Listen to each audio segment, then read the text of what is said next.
Hey everybody, thanks for tuning in.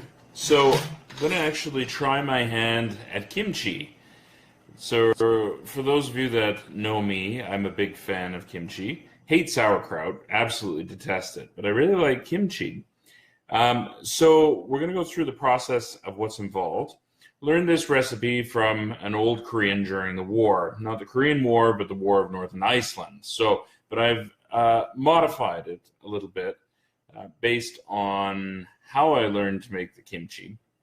And we'll see how it turns out. So first things first, what you want to do, probably the best way to make kimchi and to store it are in traditional mason jars, okay?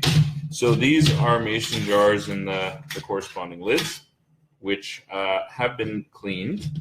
And so what we're going to do is we're going to sterilize them. We'll use the Jamie Oliver version that I learned online. I've heated my oven to 180 degrees. So we'll put them on a metal plate, put them in the oven, and set the timer for 10 minutes. At the same time, what we do is we sterilize the lids, and we do that with a pan of boiling water. So on the oven, do a pan of boiling water and stick the lids in for about 10 minutes as well, and that'll sterilize the lids. Okay. So while you're waiting for the 10 minutes of the wonderful sterilization, you can do some of the other preparation that you need to do. There's a little bit with kimchi. Kimchi is actually pretty easy to make. So what I do, first of all, is I use 2 big bowls, and we'll see why in a minute, in the next part of this. But what you're going to need, the primary ingredient, there's about 10,000 million recipes for kimchi, but they all pretty well have Napa cabbage. So I went and got some Napa cabbage today. This is it. Some recipes call for you to leave the leaf whole for the preparation. It's a lot easier to do it, slice it up into pieces though, and prepare it that way. I'm not making a lot today either, so that's part of it. And then you need the other bowl. Some other ingredients that are really common. This is, you probably can't see it, this is Korean sea salt, okay? Korean chili pepper flakes. And then people throw all sorts of stuff in here. Sometimes that's it. Sometimes use a little bit of sugar for the fermentation process, but we'll get there. Some common things, though, are a little bit of garlic. I'll move the camera down here so you can see it. A little bit of garlic, okay. Ginger, a little bit of ginger. I don't want to use too much of either one of those. And some green onion. Kimchi really can be pretty much anything. A lot of traditional Korean recipes actually do fish. It's really any sort of vegetable that goes into it. So, but we're going to keep it pretty simple for this. So we're going to leave it there for now in terms of the basics. And we'll come back at you once everything's sterilized and we're ready to get. Okay, so now it is magic time. So the jars have been sterilized. The tops of the lids and that are just drying. So there's different ways of doing the prep for this. And the first thing to do is to get the cabbage going, because the cabbage is going to take anywhere between an hour and a half, 2 hours to prepare. Because basically what we got to do is we got to take this. We're going to, I've already washed it. We're going to salt it, put a little bit of water on it, and then salt it to get the excess water in the cabbage to evacuate. So that's going to take an hour and a half, about 2 hours. And then what we'll do is we'll make the paste. So I'm just going to wet the cabbage. Move the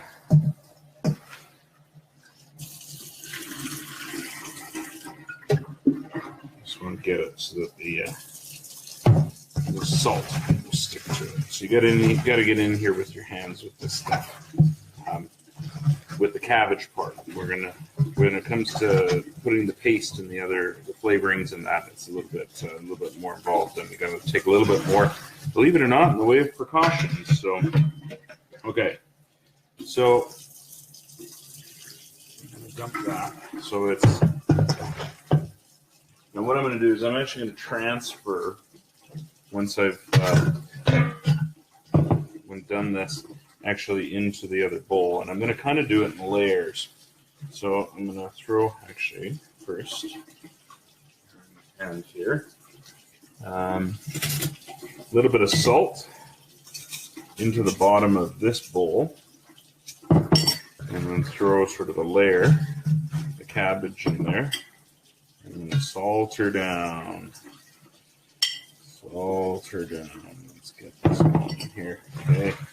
And a little bit, I might actually put a tiny bit of water in there just to keep it a little wet. Get this thing rock and rolling. Okay. And sort of do a next layer in here. And again, salt her down.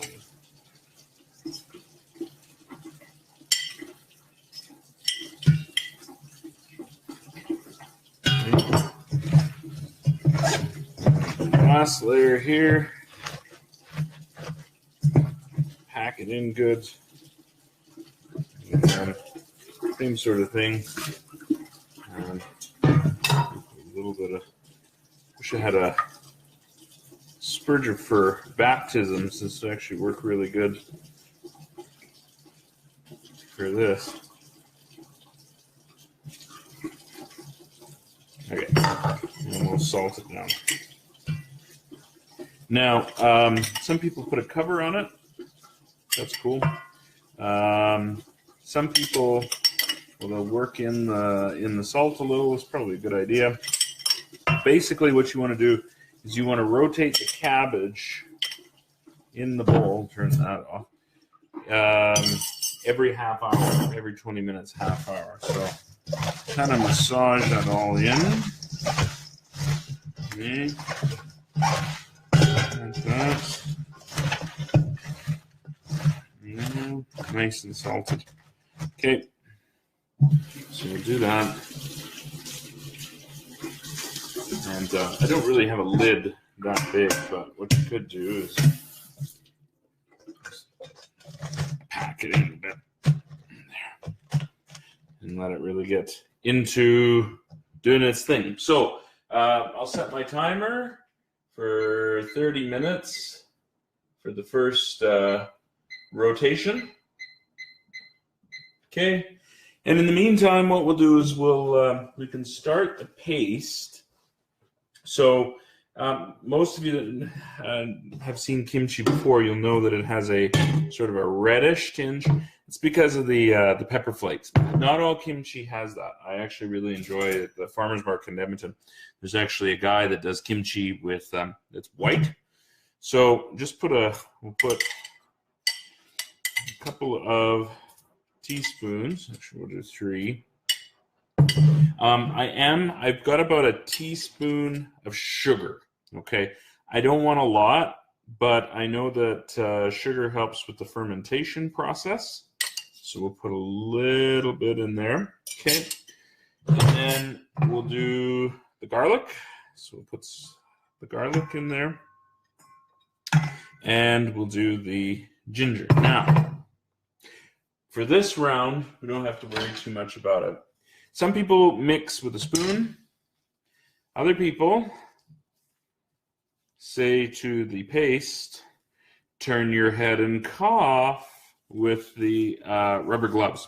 We'll leave that for now. But what we'll do is we'll just add a little bit of water, not much. We're making a paste. We're not making a soup.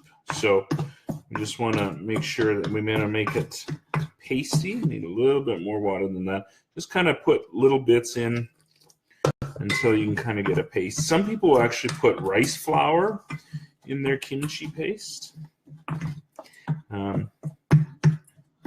That's cool, I guess. Yeah, I'm actually going to do up a little bit more here because we have a fair bit of cabbage. Even when it reduces down, it'll be fairly. Put a little bit more water in there. There. Okay. Okay. And then what we'll do is we're going to cover that up.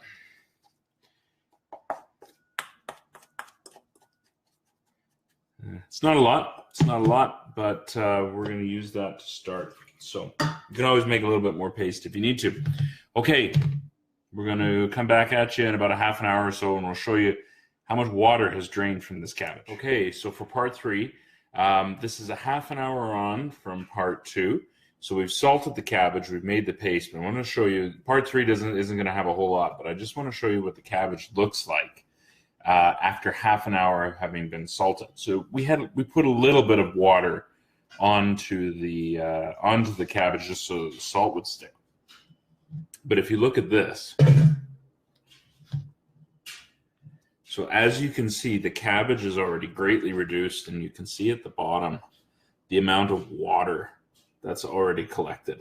So the cell walls in the cabbage have started to collapse with the salting. And with that, it reduces the cabbage down, which is exactly what we're looking to happen. So from here, and we can use here, I want to strap on these gloves. I'm so excited. Don't you just love that sound, boys? All right. For some, it brings back fond memories. All right, so here you are with the cabbage. So just good to just kind of rotate it a bit. Look at that, reduced right down, right down. Look at the water at the bottom of that, right? So there you go. So let that come down a little bit more, and we'll put the press back, our little presser, which is our second bowl, back down. So we're going to let it go for another probably hour. At the rate it's coming down, I don't know that we'll necessarily go much longer than that, but we'll go for about another hour with that. And then what we'll do is we'll start mixing with the paste and putting it in the jars. We may only get one jar out of this because that cabbage is reduced down, which is fine because then we don't have to make a whole bunch more paste. Okay, cheers. We'll see you in about an hour. All right, so we're about an hour after the end of part 3, and can't wait to show you this. Take a look at this.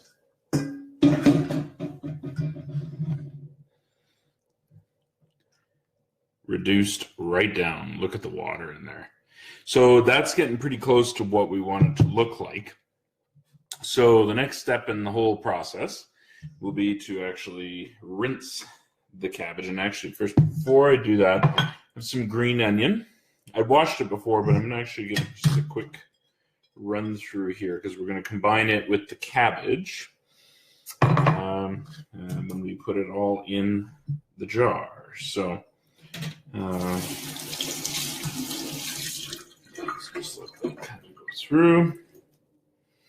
And we've got a separate bowl where we're going to combine the cabbage, the onions, and we've got our paste, which is looking lovely. I'll show you this again. So that's a lot of water. So yeah, so it's really broken down. We'll probably have, we might have a little bit more than jars, but not much. We're gonna have about a jar's worth of kimchi out of that, out of the lettuce there. Okay, so there it is. Fits in the strainer nice. So we're just gonna rinse it off.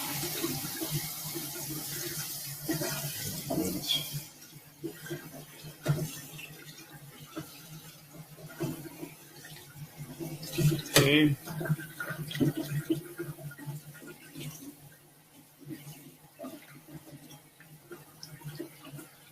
Good. So just let that, it'll probably be, as it is, it'll probably be okay. Okay.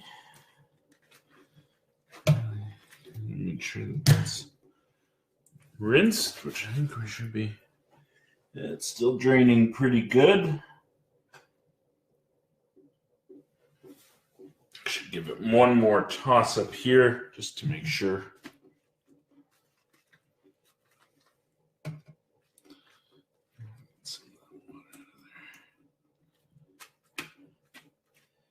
Right.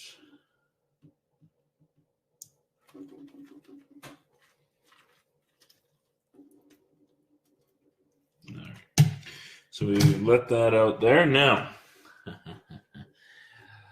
turn your head and cough. Just kidding. Oh, I hope nobody's insulted by that, but this kind of seems appropriate. So we're going to do some more shows down the road here. Probably actually going to do another one tonight for those of you that are watching. We're going to do sort of a modified kind of rouladen, actually, for dinner.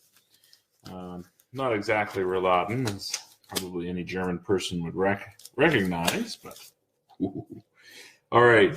But we're going to give something a try. Okay, so we got our green onion.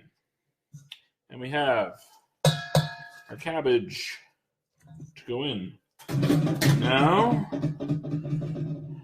the moment of truth. This is why we wear the gloves. So, before I wore the gloves, just to kind of be stupid, and fool around. But actually, it's a good idea to actually wear gloves for this part of the process because this stuff stains, and it will stain your fingers. And if you don't wash it off good, with the chilies in there, you get it near your eye, or you get it in other places, if you know what I'm saying.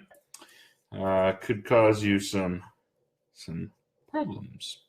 So it's good to actually use just about every YouTube video that I've ever seen on making kimchi actually recommends the gloves. Now look at that. Look at that color coming right out there. So you can see the onion is mixing in with the kimchi there. Ooh, it's going to be good. Smells good. It smells good. You really smell the ginger, the garlic, the mixing with the chilies there. Yeah, so just give it a good massage in the paste. Yeah, and it's actually almost exactly the right amount of paste.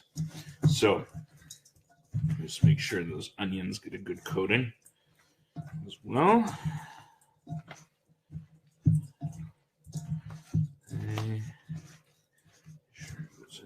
Mix it good. Make sure you get some of that on every little nook and cranny of that lettuce if you can. And yeah, this is going to be 1 jar's worth. So couple things about the kimchi, making the kimchi. So it is fermenting, right? So the process is going to take anywhere from 1 to 5 days. So there's a couple of things.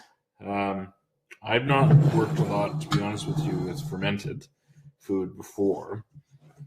So we just put it into the jar, the sterilized jars. You have to be a little conscious of a couple of things. First, can't fill the jar up too much because there will be gases that are building up in this jar. It's actually something you've got to watch. You got to apparently burp, believe it or not, the jars once or twice a day at least. I guess it depends. You can kind of look and see how it works for you, so that the jars don't explode. So what we do is we fill these jars, we pack it in. You got to pack it in real good. And we're not going to miss out on putting any paste or anything in there. Okay. So we get all of that in there. Okay.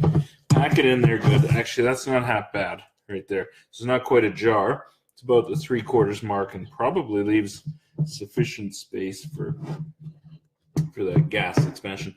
A little bit of liquid in it, understandable, but it's got that kimchi coloring to it that everybody knows and loves, right? So I'm just going to wash my hands off with the gloves, just to kind of show you actually the staining action of this. So yeah, I mean, look at that. Look at the gloves. Look at my hands. So it's a good idea to use the gloves. So what you do is you put the old lid on and you seal her tight, and voila, there is kimchi, and it is ready to go. Pardon me. It is ready to go in a cool, dark place for 1 to 5 days worth of fermenting. Keep an eye on it, certainly. And burp it if you need to. I'll check it tonight, actually. So I actually have a box that I'm going to put it into, and then you can also put it in a closet or something. It will probably smell. So some people put it in the Ziploc bag at least to sort of mitigate the smell. But that's entirely up to you.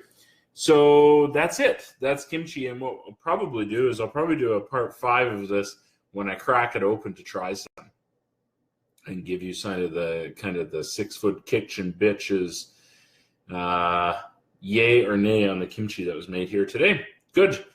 Thanks for tuning in, everybody. Take care. Hey, everybody. So it's a few days after our attempts at making kimchi. And, let's just say I'm relatively encouraged with the results. So I did the burping of the kimchi for the first time yesterday, actually, after leaving it for about a day and a half. The lid flew off the jar and just about beamed me in the head. So I would say that it's safe to say the fermentation process is underway. I burped it again this morning. There wasn't quite as much as a buildup. But what we're going to do is we're going to actually open it up, the old kimchi, and we're going to give it a taste. So I've had it in this box right here. So it kind of keeps the light out. And here's our kimchi. And lots of bubbles in there. So we're going to give it a try. I'm going to open it in this box just in case. Ooh, did you hear that? Yeah, it's still going. Whew, you can smell that aroma. Well, let's give this a whirl. So I got some onion here and some of the cabbage.